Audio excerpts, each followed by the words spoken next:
महाराष्ट्र की बात करते हैं, जहां राज्य विधानसभा चुनाव में हेरफेर का आरोप लगाते हुए विपक्षी गठबंधन अब सुप्रीम कोर्ट जाने की तैयारी में है। चुनाव आयोग के खिलाफ सुप्रीम कोर्ट जाने के फैसले की घोषणा मंगलवार को एनसीपी के नेता प्रशांत जगताप ने की है। जगताप पुणे की हडपसर सीट से विधानसभा चुनाव हार गए थे और विपक्षी गठबंधन 13 दिसंबर को ईवीएम में गड़बड़ी को लेकर सुप्रीम कोर्ट में याचिका लगाएगा। ये फैसला मंगलवार को विपक्षी नेताओं के बीच इस बैठक के बाद लिया गया। ये मीटिंग एनसीपी प्रमुख शरद पवार के घर पर हुई थी। इसमें आप संयोजक अरविंद केजरीवाल और जाने माने वकील और कांग्रेस नेता अभिषेक मनु सिंघवी भी शामिल हुए।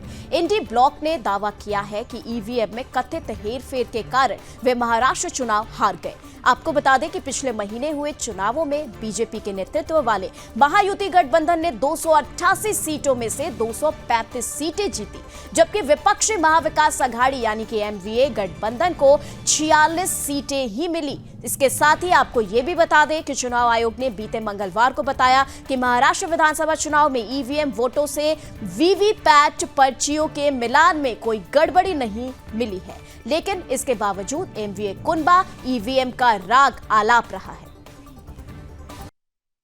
तो ईवीएम पे लोगों का विश्वास नहीं, भरोसा नहीं है और चुनाव आयोग इसमें दखल नहीं ले रहे हैं और इसलिए ये आवाज माननीय सुप्रीम कोर्ट तक हम पहुंचाएंगे। सुप्रीम कोर्ट से हम जजमेंट लेंगे, क्योंकि ये जनभावना है और जनभावनाओं को आदर करना, उनका सम्मान करना हमारा काम है और हम करेंगे। नहीं, देखिए, ईवीएम पे भरोसा तो नहीं रहा है। विश्वास की बात जो होती है, हिंदुस्तान छोड़कर, भारत छोड़कर पूरे वर्ल्ड में, दुनिया में कहीं पे भी ईवीएम का वापर नहीं हो रहा है। तो इतना विश्वास क्या है? लोग चिल्ला रहे हैं कि रिजल्ट जो आ रहे वो जनता के रिजल्ट नहीं है, पब्लिक का ओपिनियन जो है वो अलग है।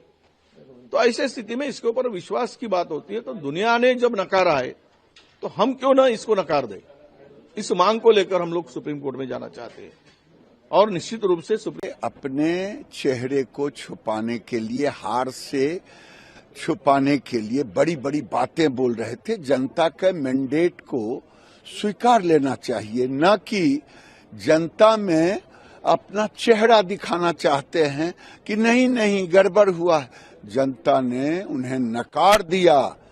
कोई कांग्रेस पार्टी और आज के फैसलों में यहाँ पर सुप्रीम कोर्ट में अपीयर होना है। इंडिया अलायंस करके हम लोग उसमें जा रहे हैं। इंडिया फ्रंट के माध्यम से हम लोग रीट दाखिल कर रहे हैं और उसमें जो धांधली इलेक्शन कमीशन के द्वारा बीजेपी को जितवाने के लिए, बीजेपी अलायंस को जितवाने के लिए हुई है, उसके खिलाफ ये रीट दाखिल हम लोग ये केस दाखिल कर रहे हैं और जिसमें वोटों की बढ़ोतरी का मामला है। उसी के साथ इलेक्शन कमीशन ने, जिसने यह ईवीएम बनाया है, वो कोई डेवलप कंट्री ईवीएम पे चुनाव नहीं चाहती। तीसरी चीज, आप क्या कारण है कि वीवीपैट पर आप यदि आप रखना चाहते हैं ईवीएम को, तो आप दोनों काउंटिंग कराइए, साथ साथ कराइए। सही क्या है इसको कौन बताएगा? आदमी नहीं बताएगा। जब आपके पास हरियाणा चुनाव को लेकर भी हुई है और महाराष्ट्र को भी लेकर हुई है और मैं मानती हूं कि इलेक्शन कमीशन की जिम्मेदारी बनती है, खास करके क्योंकि फॉर्मर चीफ इलेक्शन कमिश्नर ने भी ये बात कही है कि जो वोटर टर्नआउट इतना बढ़ जाता है, इतना मिसमैच होता है नंबर्स में, उस पर चेकिंग होनी चाहिए। लोग वोटर रोल में ऐड हो जाते हैं करीब 40। देखिए, ये जो ईवीएम पे दोष जो लोग देते हैं, मैं उनको कहना चाहता हूं कि जब चुनाव हारते हैं तब ईवीएम को दोषी मानते हैं, जब चुनाव जीतते हैं तो ईवीएम को दोष नहीं देते हैं। बहुत गंदी राजनीति है। खुद के पार्टियों में लोकतंत्र नहीं है, खुद के पार्टी डेमोक्रेटिक नहीं है, इसलिए वे ईवीएम को दोष दे रहे हैं। कभी कभी मीडिया को दोष देते हैं, कभी कभी जनता को दोष देते हैं, कभी कभी देश के मतदाताओं को दोष देते हैं। तो सुप्रीम कोर्ट में जा सकते हैं। तो देखिए, इसका मतलब ये लग रहा है कि महाराष्ट्र में महाविकास अघाड़ी जो है वो जनता का जो मत है वो स्वीकार नहीं कर रही है और कहीं ना कहीं वो ये एक्सेप्ट नहीं कर रही है कि उसने क्या परिणाम, जो नतीजे हैं वो सामने आए और आखिरकार ईवीएम पे ठिकरा फोड़ती नजर आ रही है।